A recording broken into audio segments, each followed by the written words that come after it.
কাঁচা আম ধরেছে। মা, ওদিকের বড় গাছটায় কত সুন্দর সুন্দর কাঁচা আম ধরেছে দেখেছো?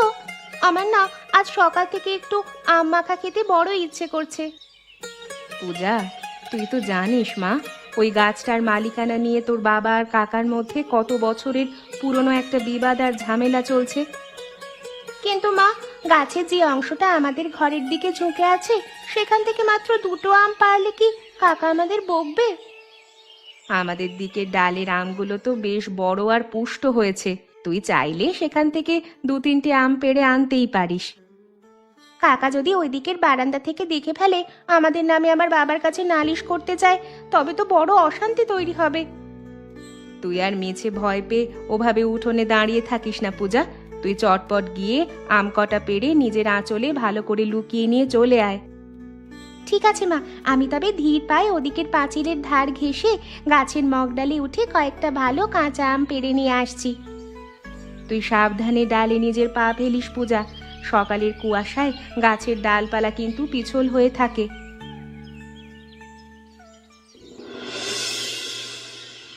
দাদা, তুই নিজের মেয়েকে কোন সাহসে আমার সীমানার ভেতরে আম গাছে উঠতে দিলি? হ্যাঁ, এই গাছের অর্ধেক অংশের আসল মালিক কিন্তু আমি।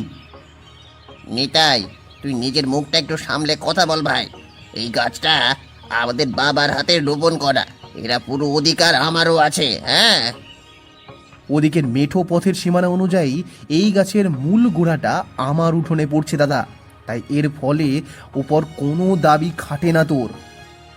তুই অবুঝের মতো কথা বলছিস নিতাই। হ্যাঁ, ডালপালাগুলো তো আমাদের ঘরের চালের উপর ঝুঁকে আছে, তাহলে আমগুলো আমাদের নয় কেন?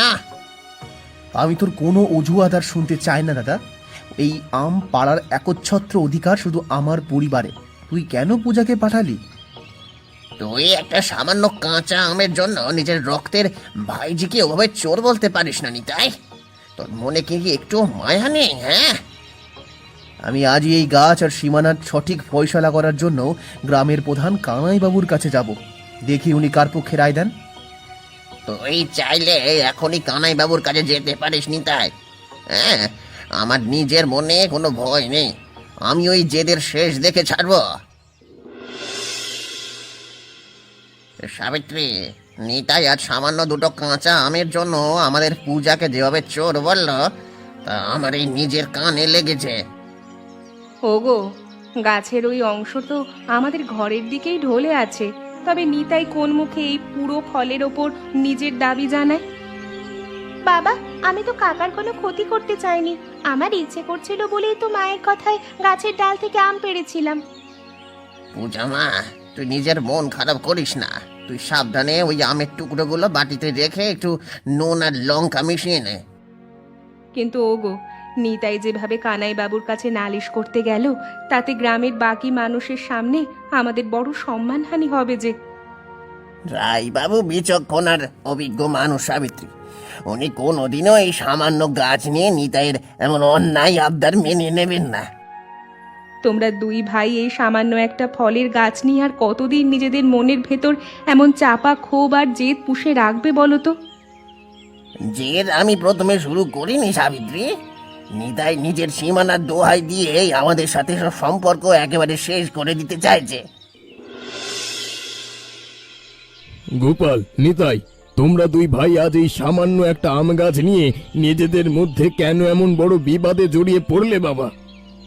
কানাই বাবু, গাছের মূল গোড়াটা আমার উঠোনের সীমানার ভেতরে পড়েছে, তাই এর ফলে ওর পুরো অধিকার শুধু আমার পরিবারেরই হওয়া উচিত।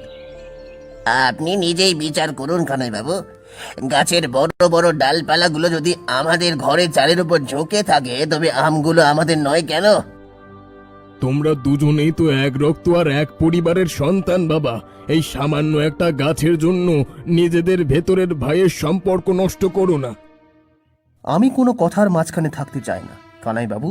আপনি মেঠো পথের সীমানা মেপে এই গাছটা আজই আমাদের দুই ভাইয়ের মধ্যে সমান ভাগে ভাগ করে দিন।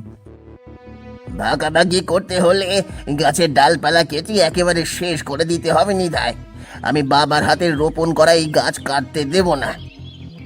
তোমরা কেউ যখন নিজের মুখের জেদ ছাড়তে রাজি নও, তখন আমার এই বুড়ো বয়সের শান্ত বিচার তোমরা কেউ মেনে নেবে না রে বাবা।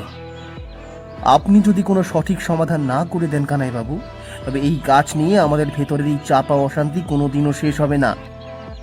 আমি আর মিছে সময় নষ্ট করে তোমাদের এই অবুঝের মতো ঝগড়া শুনতে পারবো না। তোমরা নিজেদের ঘরে গিয়ে নিজেরাই এর ফয়সলা করো। ওগো, কানাইবাবুর চণ্ডী মণ্ডপে গিয়ে গাছ আর সীমানার ব্যাপারে কি কথা হলো? উনি কি গাছটা আমাদের ভাগের দিকেই দিয়ে দিলেন? কানাইবাবু বুড়ো হয়েছেন সরলা, উনি কোনো সঠিক বিচার না করে আমাদের দুজনকে নিজেদের মতো করে ফয়সালা করতে বলে চলে গেলেন। গাছের সব কটা আম যদি এবার আমরা পেড়ে বাজারে বিক্রি করতে পারতাম, তবে এই অভাবীর সংসারে ভালো কিছু টাকা আসতো গো। আমি কাল ভোরের দিকে এই গাছ থেকে সব কটা কাঁচা আম একাই পেড়ে নেব সরলা। দেখি দাদা কিভাবে আমাদের ওখান থেকে বাধা দেয়। হ্যাঁ ওগো, এবার আমের বড় ফলন হয়েছে। আমি বাপের বাড়ির লোকেদের জন্য কিছু আম পাঠিয়ে বাকিগুলো দিয়ে আচার বানিয়ে রাখবো। দাদার ঘরের লোকজন যেভাবে গাছের ডাল আঁকড়ে ধরে আছে, তাতে আমাদের নিজেদের অধিকার বুঝে নিতে হলে শক্ত পেতে হবে। তুমি কাল সকাল সকাল ঘুম থেকে উঠে ওদিকের বড় মইটা গাছের গোড়ায় লাগিয়ে দিও। চিলতে রোদের মাঝেই আমগুলো পেড়ে নেওয়া ভালো। তুই আর মিছে দুশ্চিন্তা করে নিজের মন খারাপ করিস না সরলা। আমাদের সীমানার ভেতরে একটা আমও আমি অন্য কাউকে ছুঁতে দেব না। নিতাই, তুই আজ সকালের দিকেই আমাদের না জানিয়ে নিজের ঘরের মই এনে এই গাছের গোড়ায় কেন খাড়া করে করলি ভাই? হ্যাঁ দাদা, আমি নিজের উঠোনে আম পাড়তে এসেছি। হ্যাঁ, এর জন্য তোমাকে আগাম খবর দেওয়ার কোনো প্রয়োজন আমি নিজের মনে দেখি না। সরলা বৌদি, তোমরা এই শুভ সকালে দুই ভাইয়ের মনের ভেতর মিছে অশান্তি না বাড়িয়ে ডালের আমগুলো সমান ভাগে ভাগ করে নাও না। সাবিত্রী বৌদি, তোমরা তো গতকাল থেকে আমাদের ভাগের আম চুরি করে খাওয়ার জন্য নিজের মেয়েকে গাছের মগডালে পাঠিয়ে দিয়েছিলে। সরলা, তুমি নিজের বুকের ভাষা একটু ঠিক করো। আমার মেয়ে কোনো চুরি করেনি। হ্যাঁ, সে নিজের ঘরের দিকে ডাল থেকেই আম পেড়েছিল। ডাল যেখানে থাকুক কেন দাদা, গাছের মূল গোড়া তো আমার উঠোনে। তাই এই গাছের একটা পাতারও তোর কেউ ছুঁতে পারবি না। তোমরা দুজনেই যদি এমন অবুঝের মতো জেদ ধরে দাঁড়িয়ে থাকো, তবে এই সুন্দর ফলগুলো তো গাছেই পচে নষ্ট হয়ে যাবে গো। পচে নষ্ট হলে হবে বৌদি, তাও ভালো, কিন্তু আমাদের অধিকারের জিনিস আমরা অন্য কাউকে এক ফোঁটাও বিনা যুদ্ধে ছেড়ে দেব না। সাবিত্রী, উত্তরে এই তীব্র তুফানের চোটে আমাদের ঘরের জীর্ণ জানলাগুলো কপাটগুলো যেভাবে কাঁপছে, তাতে মনটা আঁতকে উঠছে গো।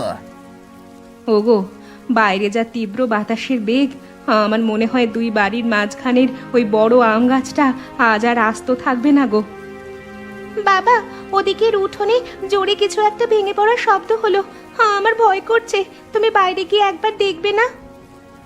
এই গভীর রাতে প্রবল বজ্রপাতের মাঝে বাইরে বের হওয়া বিপজ্জনক। পূজা, ভোরের আলো ফুটলেই সব পরিষ্কার হয়ে যাবে। দাদা, তুই ভোরের দিকে আমাদের না জানিয়ে গাছ থেকে সব কটা আম নিজের ঘরে লুকিয়ে রেখেছিস। এখন মিছে সাধু সাজার চেষ্টা করিস না। হ্যাঁ, তুই নিজের মনের কুৎসিত ভাবনা বন্ধ কর নিতাই। আমি এক ফোঁটা আমও ছুঁইনি। ঝড়ের সুযোগ তোরাই হয়তো রাতের বেলায় সব সাবার করেছিস। তোমরা দুই পরিবার আজ আবার এই ভর দুপুরে আমার দরজায় কেন এসে হাজির হলে বাবা? আম গাছ নিয়ে তোমাদের বিবাদ কি আজও মেটেনি? কানাইবাবু, গতকাল রাতের উত্তরের তুফানে আমাদের সেই বড় আম গাছটা মাঝখান থেকে ভেঙে দুই বাড়ির উঠোনের মাঝখানে পড়ে গেছে। আর গাছ ভাঙার পর থেকে ওদিকের একটা আমও আর অবশিষ্ট নেই কানাই বাবু। নিতাই ভাবছে সেই সব কটা ফল আমি নিজের ঘরে লুকিয়েছি। কানাই বাবু, আপনিই বলুন, ভোরের আলো ফোটার আগে আমাদের না জানিয়ে ওরাই যদি সব আম সাবার করে দেয়, তবে আমরা সন্দেহ করব না কেন? সরলা বৌদি, আমরা এক ফোঁটা আমও ছুঁয়ে দেখিনি। গ্রামের ছোট ছোট ছেলেমেয়েরাই সকাল সকাল এসে সব কটা কাঁচা আম কুড়িয়ে নিয়ে গেছে। তোমরা কেউ যখন নিজের চোখে কাউকে আম নিয়ে যেতে দেখোনি বাবা, তখন মিছে একে অপরের নামে এমন কুৎসিত কলঙ্ক রটিও না। কিন্তু কানাইবাবু, এত বড় একটা গাছের সব ফল এক নিমেষে হাওয়া হয়ে গেল, এর কোনো সঠিক বিচার আপনি আমাদের করে দিন। প্রকৃতির এই বড় দুর্যোগের ওপর তো আর কারোর কোনো হাত নেই বাবা। তোমরা দুজনেই এখন এই বিবাদ ভুলে শান্ত হও। ফলের আশা তো একেবারে শেষ হলো কানাই বাবু, কিন্তু ওই ভাঙা গাছের বড় কাণ্ডটা এখন কে নিজের খরচে সরিয়ে নেবে বলুন?